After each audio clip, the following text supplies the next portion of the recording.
யார் எப்படி போனாலும் எனக்கு மட்டும் என் ஃபோன் தான் இம்பார்ட்டன்ட்ன்ற மாதிரி இருக்காங்க இந்த தீபு.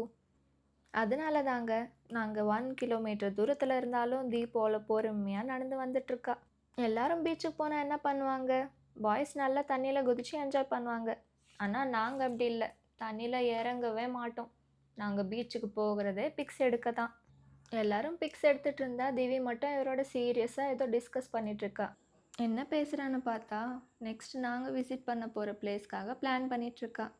பீச்சுக்கு போனதே சந்தீப் நல்லா என்ஜாய் பண்ணுறான்.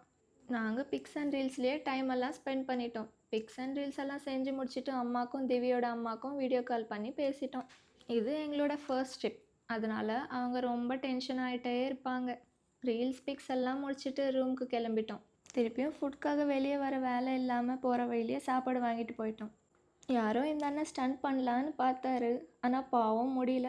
சந்தீப் கேப் இருந்தால் ரோஸ்ட் பண்ண ஆரம்பிச்சிடுவானே. கேமராவை பார்த்தா போதும் மாடல் மாதிரி போஸ்ட் பண்ணிகிட்ருப்பாரு.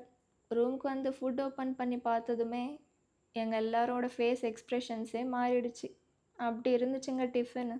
வேறு வழியே இல்லாமல் அதையே சாப்பிட்டோம்.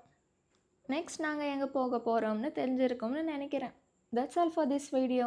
Thanks for watching and love you. Bye.